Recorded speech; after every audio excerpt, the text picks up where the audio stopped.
vocês. A minha formação é em física. Me formei na década de 80 e fui trabalhar na Siemens. Trabalhei 5 anos na indústria com desenvolvimento como P&D. E depois voltei para a universidade, depois que o Collor praticamente acabou com a reserva de mercado, que ele acabou na época e praticamente acabou com a empresa, eu acabei saindo e voltando para a academia. Então eu tenho um tempo de P&D, tenho um pouco da visão industrial. Então no meu laboratório tudo que a gente faz antes de ser publicado, a gente verifica se pode patentear. Né? Depois que a gente patenteia, a gente publica. Isso tem alguns problemas. Né? Os alunos às vezes ficam de castigo, não podem dar para pagar aqui. Tá, obrigado. Então eu vou mostrar aqui o que foi feito aí para desenvolver microfluídica na Universidade Federal do Paraná. A minha formação é em física, como eu falei, fios finos. No doutorado eu trabalhei com microfabricação, MEMS, né? Microeletrônica, MEMS. O meu trabalho foi o desenvolvimento de um sensor de gás, aqui é o sensor de gás, né, tamanho, para vocês terem uma ideia, isso aqui são 200 microns por 200 microns, isso está suspenso, né? Isso aqui é uma membrana muito sensível a qualquer variação de temperatura, isso aqui tem um resistor e aqui tem um diodo embaixo que mede temperatura, um diodo termômetro que dá um sinal de temperatura proporcional à temperatura e linear. Isso foi desenvolvido inicialmente para ser um sensor de hidrogênio, mas depois se verificou que ele detectava qualquer gás por uma mudança da condutividade térmica do meio. Isso aqui virou uma patente, né, que foi aceita aqui. A gente teve que derrubar 2 prédios para fazer ela sair, né, saiu em 18 de setembro de 2001, alguns problemas houveram. Né. Um dos artigos relacionados, essa patente e esse trabalho está muito relacionado com o 11 de setembro, porque a patente saiu uma semana depois e um paper relacionado a esse artigo sumiu no Anthrax Scare que teve logo depois, porque ele passou por Trenton e aí deu um problema de Anthrax e os caras eliminaram o paper e eu tive que ressuscitar. Então, esse sensor era bastante interessante, não um sensor fluídico, né, fluídico gases. O interessante é que impulsos aqui de sub-nanowatt, ele detectava 1 miligrau centígrado com uma resolução aí de 44 micrograus centígrados em temperatura ambiente, ou seja, isso é 1 em 10 na 6. Aqui mostra o sinal dele detectando hidrogênio, aliás, nitrogênio e oxigênio. Isso fez mudar o trabalho, né, que era para ser sensor de hidrogênio, e a gente viu que havia diferença entre oxigênio e nitrogênio, e a diferença de condutividade térmica dos dois está na faixa aí de 1%, 2%. Então, isso aí foi o doutorado. Então, eu era um cara que bebia ácido sulfúrico e cheirava ácido fluorídrico diariamente. E aí, quando eu fui para o Paraná, em 1999, eu comecei a sofrer síndrome de abstinência. Né? Aí passei um tempo no Paraná tentando fazer. O objetivo da minha ida no Paraná foi para desenvolver microfabricação no Paraná, mas a coisa não andou, a gente teve apoio do governo e tudo mais, mas o investimento é muito alto. Em 2004 eu fui fazer um pós-doc ainda teimando, né, na questão de microfabricação. Eu fui fazer um trabalho com a UMR 137 no país, na verdade era no OCE, onde a gente começou a trabalhar com litografia eletrônica. O trabalho que foi feito foi basicamente enganar um microscópio eletrônico e dizer para ele que ele estava fazendo uma varredura de raio-x, né, de espalhamento de raio-x, e na verdade ele estava sensibilizando o SU8. Né? Isso aqui feito no microscópio convencional, e esse daqui com um software profissional da RIDE. Vocês podem ver que isso aqui são 0,8 microns. Tá? Então de 100 nanômetros deve ter aquela barreira. E a gente fazia esses pilares. O objetivo era desenvolver pilares, porque o pessoal dessa UMR trabalha. Essa UMR aqui, o chefe dela é o Albert Fert, que ganhou o prêmio Nobel em 2007, 2008, prêmio Nobel de Física, e o objetivo deles é trabalhar com magnetismo. Como eu sou um cara de processo, eu não entendo nada de magnetismo, eu estava desenvolvendo o processo para eles. Tá? Então o objetivo era desenvolver pilares em SU8. menor que a gente conseguiu na época, mas por um problema do software e do sistema, foi esse de 90 nanômetros aí. Isso é a nanotecnologia top-down, né? Ou seja, a gente planeja e faz, não é bottom-up como é a maioria da nanotecnologia.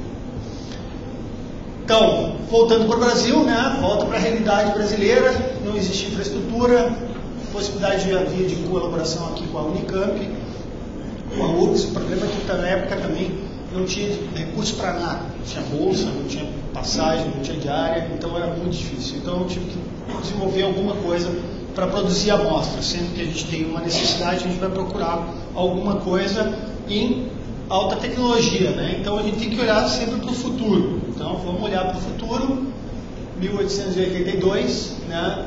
1902, e a gente achou um foco. Esse trabalho aí começou porque houve, em 2001, quando a gente estava fazendo evento de microfluídica, de MEMS no Paraná, tentando trazer empresários para colaborar e trazer dinheiro, o meu ex-orientador nos Estados Unidos me disse: olha, tem uma tecnologia que está surgindo aí que permite fazer nanofios e outras coisas mais, microfios. E eu resolvi correr por esse caminho. Então, isso aqui são estruturas de poliestireno feitas por essa técnica, tá? Então, eu vou mostrar, ou seja, a gente consegue desde micropartículas. Isso aqui é uma imagem, basicamente, aí de 2007, 2006, é bem antiga. O equipamento, como vocês podem ver, é bastante sofisticado. Isso aqui é uma bomba de seringa feita no torno, na fresa, literalmente, né? Tudo equipamento. Esse equipamento já era comprado, mas era tudo equipamento emprestado. E a ideia é que vocês têm um capilar de metal com alta tensão, ele ejeta um líquido, por causa da alta tensão, ele ejeta um líquido, esse líquido forma um fio, e esse fio pode ou não partir e formar nanopartículas, né? Se ele sofrer uma explosão colombiana posteriormente, isso é usado para fazer análise de espectrometria de massa, isso gerou um prêmio Nobel lá em 1900 e alguma coisa.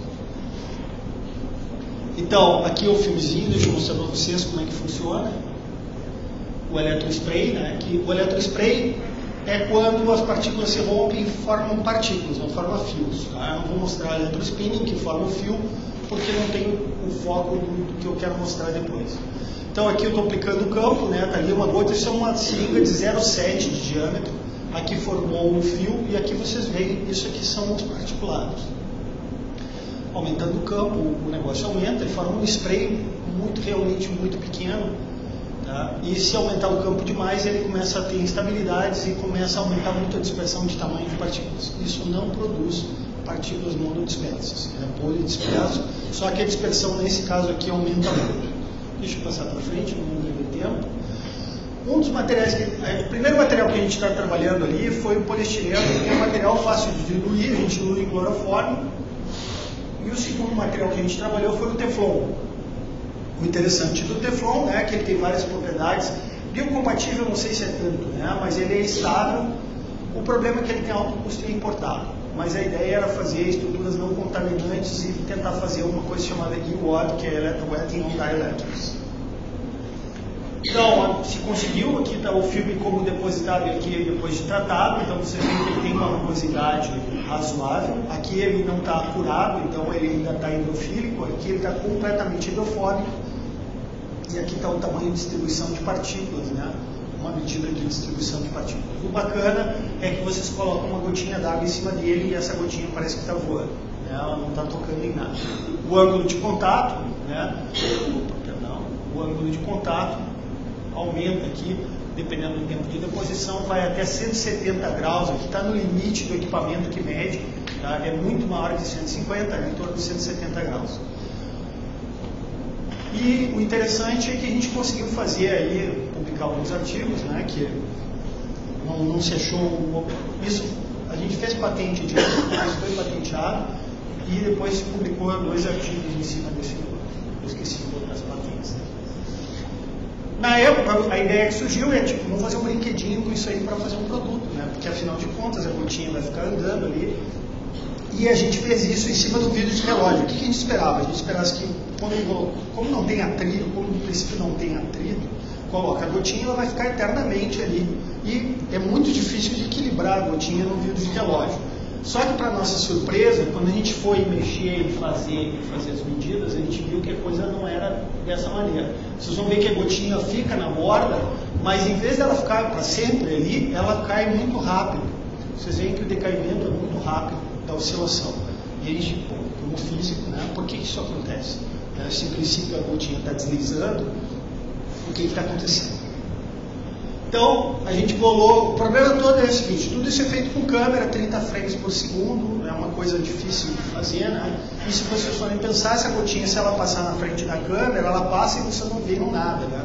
Ou ela sai do campo de visão da câmera. Então a gente inventou um esquema para manter ela no campo, que quer fazer uma gaiola de esquilo, né? Então, a gente fez uma gaiola de esquilo para a nossa gota, isso aqui foi revestido com material super hidrofóbico, e a gente começou a brincar com a coisa. Só para mostrar para vocês, isso aqui é uma esfera metálica na mesma gaiola, só que, claro, sem cobertura super hidrofóbica, porque não tem necessidade, porque a esfera metálica não vai grudar na superfície. Então, isso aqui é uma bolinha de rolamento, né? Girando aí a 400 RPM. Então, vocês veem que no início tem uma aceleração e logo depois ela vai parar bem no meio aqui, eu não vou perder tempo, ela vai parar bem aqui no meio e vai ficar estável ali no meio. Bom, então, o que acontece com a nossa gota d'água? Vamos ver o que acontece com a gota d'água aqui.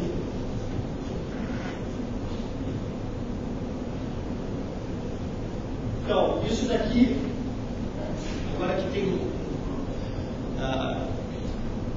a gente não conseguia ver dentro da gota, e a gente começou a botar purpurina, né? Todo gaúcho sabe bem para que serve purpurina, então a gente começou a usar purpurina. O mais bacana de usar purpurina foi eu e meu colega, que é o mais velho que eu, entrando numa loja e comprando purpurina. Qual que nós vamos comprar, a dourada ou a prateada? Qual será mais bonito, né? Isso foi bastante constrangedor. Tá, mas vocês podem ver que a bolinha ficou fora do ponto de equilíbrio que fica a bola de ferro. Ou seja, tem algum processo acontecendo dentro da bolinha que está mantendo ela fora da posição. E a gente teve que inventar um modelo para isso. Deixa eu passar para frente. Então, o modelo que a gente inventou foi esse aqui. A gente supôs que a gente tinha uma esfera e que essa esfera tinha uma casca, tipo uma cebola, né? E que o que rolava era a parte externa, a parte de dentro ficava parada. E aí vem atrito, né? Porque tem a viscosidade do líquido. A gente desenvolveu usando um software ultra sofisticado, né, para simulação, o software Excel.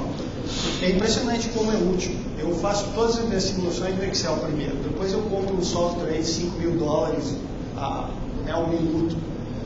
Mas aí o modelo, basicamente, isso daqui é como o comportamento da bolinha, exatamente o que se vê, né? A bolinha está uma oscilada no início porque está acelerando, a roda está acelerando, e depois ela estabiliza. Então a gente viu que a bolinha parava em duas posições diferentes conforme a gente mudava o parâmetro esse. E a gente viu que isso estava vinculado com a viscosidade do líquido. O problema é que se a viscosidade ultrapassar um pouquinho mais, a bolinha gruda e começa a girar junto com a roda. Então a gente pensou, para que serve isso, né? Pô, um viscosímetro. Só que é um viscosímetro que mede viscosidades entre 1,000 e 1,001, ou seja, não serve para nada. Tá? Depois que a gente decidiu, pô, não serve para nada, mandamos para dentro. Os caras olharam e disseram, isso não serve para nada, nem para nós, volta. Né?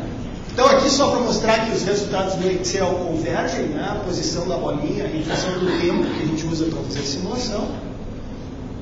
Aqui com água e água com PEG, então aqui as viscosidades, né? Ó, 1,05, 1,49. Então a gente tem essas diferenças, a gente consegue medir se a gente fitou os dados usando o nosso modelo, seja funciona o modelo, desde que não sirva para nada. A gente publicou, né? Foi publicado na Physics of Fluids, até hoje ninguém citou, porque eu acho que ninguém entendeu o artigo para que serve, não serve para nada mesmo. Então o artigo está lá parado, quietinho, nunca ninguém descobriu ele. Pode ser que daqui a 100 anos alguém ache alguma utilidade para essa coisa. Mas é muito bacana. E o mais bacana eu vou mostrar aqui para vocês, que é o seguinte, isso é um problema aberto, a gente parou um estudo, mas é como explicar os modos que surgem dentro da gota. Então, de novo, né, purpurina, material de trabalho, só que agora em baixa rotação. Vocês vão perceber, parece uma bolinha daquelas de Natal, né? Vocês estão vendo que está girando assim, e agora a purpurina está girando a bola está rolando aqui, a purpurina está girando a mais de 90 graus, ela está completamente perpendicular. E vocês veem que tem modos caóticos lá dentro. Então a ideia, a gente comprou na época uma câmera de alta velocidade, que é o próximo vídeo. Só que esse não está funcionando, eu vou ter que chamar aqui, ó. Está no YouTube, tá? Se vocês quiserem ver, vocês vão aumentar o número. Tem 807 exibições desde 2010. Ninguém está interessado no número, tá? Então, basicamente, esse daqui é a bola rolando, agora com a nossa câmera de 1000 frames por segundo. Tá? Essa é a nossa super câmera. Eu acho que foi o único vídeo legal que ela fez. Ela fez outros vídeos também, mas um dos mais legais é esse aí. A outra bolinha, aquela que parece metal, os caras dizem, não, isso, aquela teve um monte de views, né? E o pessoal diz, isso é mercúrio, isso não é verdade, isso é fake. Aí eu tenho que responder, né? Dizer, não é bem assim. Então isso é uma gota d'água, tá? Tá filmando a 1000 frames por segundo, então vocês veem que... E ela praticamente, ela não molha a superfície, tá? Daqui a pouco coitada, a câmera tem um campo de visão meio limitado. Mas é muito bacana o comportamento da gota. Ali ela tropeçou num degrau cheio de caminho. É que a superfície, isso é depositado por eletrospray, então é bem complicado fazer essa deposição nesse carrossel ali. Na especificação do fabricante do Teflon, que é uma resina de Teflon, o fabricante dizia o seguinte, não pode cheirar a fumaça desse negócio, porque senão dá sintoma de gripe. Todos os alunos tiveram sintoma de gripe. Apesar de ter capela, né, o pessoal não gosta de trabalhar muito nessas coisas de capela, segurança. Eu também não fico enchendo muita paciência.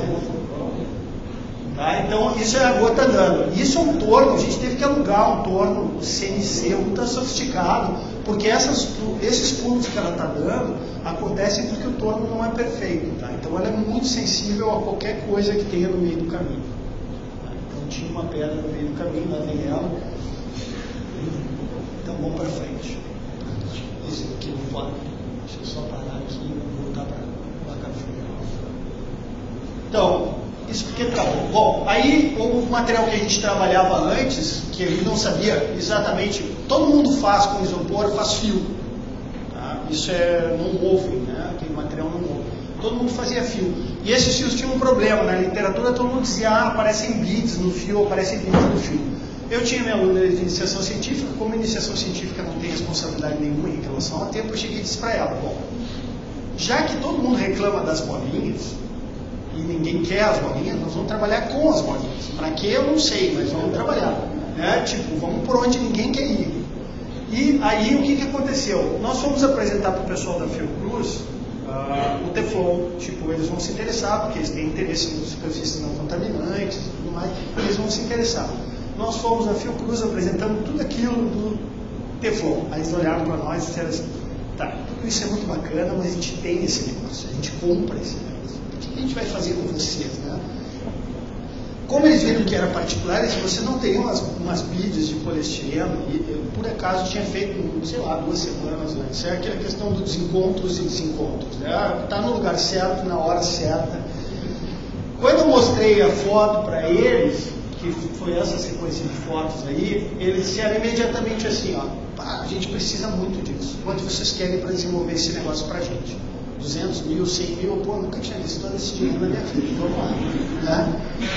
Na época que essas beads eram de poliestireno puro, elas não eram funcionalizadas. Tá? E aí, desse trabalho, a gente começou a trabalhar em colaboração lá com o pessoal do Rio Grande do Sul, com o professor Petson, lá no Rio Grande do Sul, para fazer a carboxilação, eles nos forneciam poliestireno carboxilado. E, de novo, um acaso da natureza, a gente descobriu que o nosso processo de eletrospinning, por uma mágica que a gente não entende bem, esse paper ainda não está publicado, a patente está feita, está publicado internacional, mas o paper ainda não saiu, porque a gente não tem certeza de como é que funciona, a gente consegue funcionalizar instantaneamente a superfície dessas partículas quando a gente produz elas. Aí eu vou mostrar para vocês para que servem essas partículas, né? Por que eles se interessaram tanto e eu não sabia? Acontece que em partículas de poliestireno, se vocês ligarem uma molécula de captura na superfície, vocês podem detectar um analito que é por exemplo, se vocês botarem um antígeno aqui, por exemplo, um pedaço da molécula uma proteína da AIDS, que o corpo de vocês vai identificar como sendo AIDS, o anticorpo de vocês vai tentar matar esse antígeno. E aí vocês podem grudar uma outra molécula repórter que não grudaria na BID se não tiver um anticorpo. Ela não grudaria. Se grudar na BID e a BID fluorescer, diz que vocês têm AIDS, ou diz que vocês têm Chagas, ou AIDS, ou dengue, seja lá o que for. E tem uma empresa que vende isso aqui, tem muitas empresas que vendem, se vocês botarem na internet tem aos quilos, né? Só que o preço é assustador. Então, a empresa que é a nossa concorrente, ou fornecedora também, né? Produz essas BIDs com cor, cada cor corresponde a um número, cada cor vocês botam uma doença, vocês podem detectar 100 doenças diferentes. Isso é feito por uma máquina que custa $100.000 e aqui está o que eles vendem para vocês, são 10 na 7, ou seja, 12 milhões de BIDs de 5 microns de poliestireno, elas já vêm carboxiladas e tudo mais. Isso, um vidrinho de 1 ml de água com essas BIDs custa $300. Se vocês fizerem a conta de massa de poliestireno, a grama do poliestireno aqui custa $200.000. Então, pô, é a mina de ouro. A gente consegue fazer isso muito fácil e muito barato.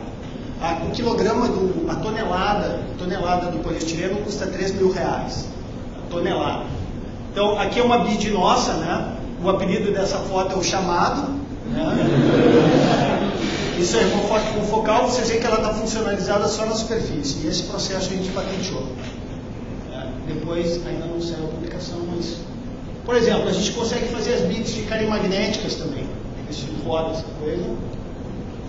Vai funcionar meio lerdo, mas ele vai funcionar. Então, a gente consegue botar material magnético, nanopartículas magnéticas dentro das BIDs. Aqui vocês estão vendo feixes laser, né, passando pelas BIDs, vocês estão vendo elas se movimentar. E aqui vai vir um ímã, né, a gente aproxima um ímã também. Esse também está na internet. E esse daqui, as BIDs estão muito fracas. Tá? O magnetismo está muito fraco, mas vocês veem claramente que elas são atraídas para o ímã, né? E isso é muito importante no processo biológico, porque vocês misturam a BID com a solução de vocês para fazer as ligações, depois vocês têm que coletar elas, fazer a lavagem, soltar elas de novo, misturar de novo para fazer a lavagem, coletar elas de novo. Então, esse processo de usar o magnetismo para atrair as BIDs é muito comum. No último set de BIDs que a gente produziu lá, que eu levei para o nosso... Porque desse projeto tudo saiu no INCT, que é um dos 2 INCTs do Paraná, junto com a Fiocruz. Né, isso está rolando, saiu o Rede Cegonha, um projeto relacionado à Rede Cegonha também, que é para fazer diagnóstico, vou mostrar para vocês. As últimas BIDs que a gente fez, se você botarem um ímã do lado, chega a dar turbilhão no líquido de tão rápido que as BIDs vão pro ímã. Né? E uma versão anterior que o aluno botou nanopartícula demais, ele encostou o ímã, elas estavam ferromagnéticas em vez de paramagnéticas, né? E aí cada BID virou um ímã e o troço virou um globo, virou um sólido, né? Um sólido composto por BID. Não servia para nada, foi para o lixo. Então, o projeto virou desenvolvendo um dispositivo Point of Care, isso é uma versão em corte. Isso é uma das versões bem antigas, tá? Ainda tem aqui o mata-burro. Mata-burro é aquilo que tem em fazenda, né? Para as placas não saírem. Então, para as BIDs não saírem, tinha um mata-burro aqui. Então, basicamente isso é o corte do chip, aqui é simétrico, ele é simétrico para o outro lado. A ideia, basicamente, é que vocês abrem o chip, aí colocam a amostra de vocês, aí usaria campo magnético para agitar, né? Porque nesses regimes, nessas dimensões, não existe turbilhonamento, então vocês têm que criar o turbilhonamento externamente. Aqui, isso aqui é um absorvente, né? E a ideia depois era lavar novamente, agitar, e por último, aí claro, bota os repórteres, e a ideia é a seguinte: a doença, aqui essas BIDs estão com a doença, com o antígeno da doença, e essas BIDs aqui só tem um anticorpo humano para dizer se passou ou não sangue por ali. Então a ideia é que quando vocês expõem isso para luz ultravioleta, vocês tiram uma foto do chip, cada pocinho desses que ligou aqui ele está redundante, né? Tem três doenças aqui, não, 4 doenças, tá? Então ele está redundante, metade. Então cada pocinho desses que ligou diz que uma pessoa tem uma doença, e esses de fora dizem que o teste foi bem feito. Tá? Então tem o projeto da Rede Cegonha, que são R$8 milhões, para desenvolver esse chip até a fase industrial, já fazer os lotes pilotos e tudo mais. Mas isso quem faz não somos nós, eu sou físico, não entendo nada disso. A gente faz, eu produzo bits, aí tem um outro colega que produz o chip, que é o professor Guido Schreiber, produz o chip, está desenvolvendo, né? E tem o pessoal da biologia que faz todo o resto. A parte difícil é deles. A gente só se diverte e gasta dinheiro, né? Bom, aí em relação à microfluídica, isso aqui tem bastante coisa de microfluídica, conceitos, né? A gente não pode entrar nos modelos mais evoluídos porque não está protegido. Isso nem sei se a gente vai poder proteger, mas de qualquer maneira a gente não pode estar abrindo. Um trabalho de dispositivos fluídicos, o Fábio apresentou o ano passado, né? Agora está concluído. Esse também gerou uma patente. A ideia era usar, usando microesferas, umas esferas pequenininhas, mini-esferas, né, microesferas, fazer uma válvula que fosse sensível à posição. Então, isso aqui é uma válvula de retenção comum, né, como tem vários dispositivos, qualquer sistema que não possa ter fluxo reverso usa essas válvulas. E o que a gente fez foi uma válvula que é totalmente simétrica e é acionada por gravidade ou aceleração, né, porque é aceleração. O dispositivo está construído aqui é uma versão em corte só da válvula. A gente separou a válvula do sistema de bombeamento justamente porque a válvula pode ser virada, né? Então aqui está o funcionamento dela. Quando vocês, aqui vem o sinal senoidal, né? Então quando puxa e quando empurra. Então vocês veem que quando puxa nessa fase aqui, o líquido entra pelo azul claro e sai pelo azul escuro. Se vocês virarem ela de cabeça para baixo aqui, o processo reverte. Então a válvula simplesmente virando de lado, vocês revertem a circulação dela. A montagem aqui para fazer os testes, aqui teste de pressão, né, e teste de vazão. Então aqui as curvas de eficiência, está bem ruim de ver, mas aqui são as curvas de eficiência. A eficiência não é alta, as pressões não são muito altas, por quê? Porque na maneira como isso foi construído, muitas vezes quando vem a pressão de baixo, empurra a bolinha, abre o canal, mas a bolinha bate em cima e fecha. Então a gente já resolveu isso na patente, isso está protegido, né, que é um canal um pouco diferenciado, ou uma esfera, sem ser uma esfera, um outro dispositivo, justamente para dar a volta nesse negócio aí. De novo, isso aqui são modelos do comportamento das bolinhas dentro do canal, né? Isso também foi feito em Microsoft Excel, porque dá para fazer a simulação de estruturas de fenômenos físicos dinâmicos, dá para fazer. Claro, não é preciso, não é a melhor coisa do mundo, mas funciona e funciona muito bem para esse tipo de dimensão.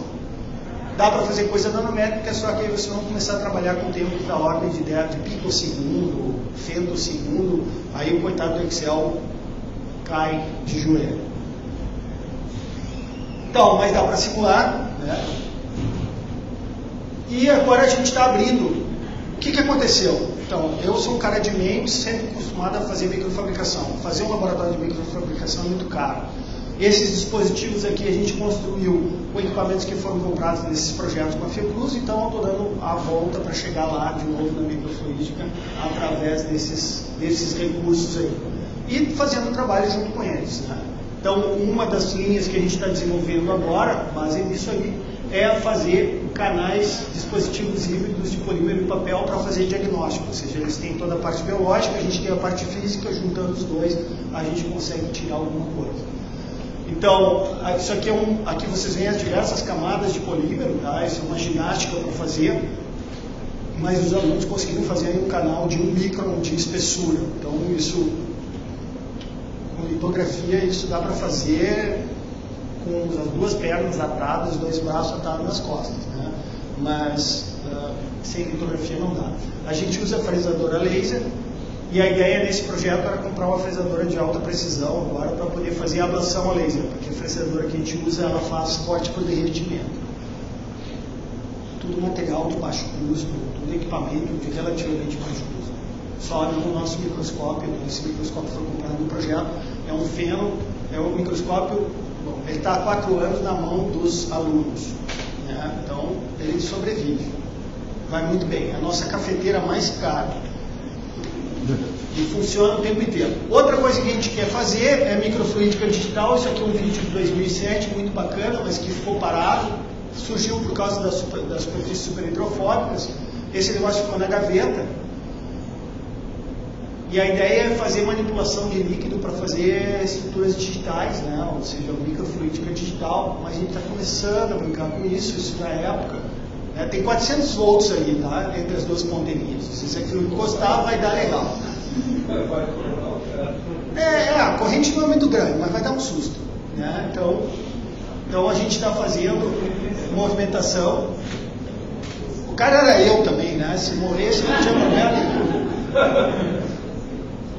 Então, vocês veem que dá para manipular, é um pouco difícil, né? Mas isso aí isso já existe também, tá? Eu não mostrei nada assim que não exista, mas o problema é o seguinte, a gente em algum momento tem que começar a desenvolver coisa no Brasil. Né?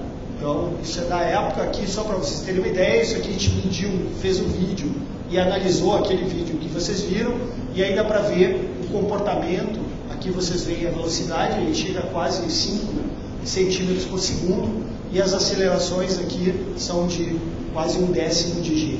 Então, o interessante é que tem uma força atrativa, ou seja, ela foi atraída e depois ela continua sendo atraída para trás, ou seja, teve uma força que travou ela depois.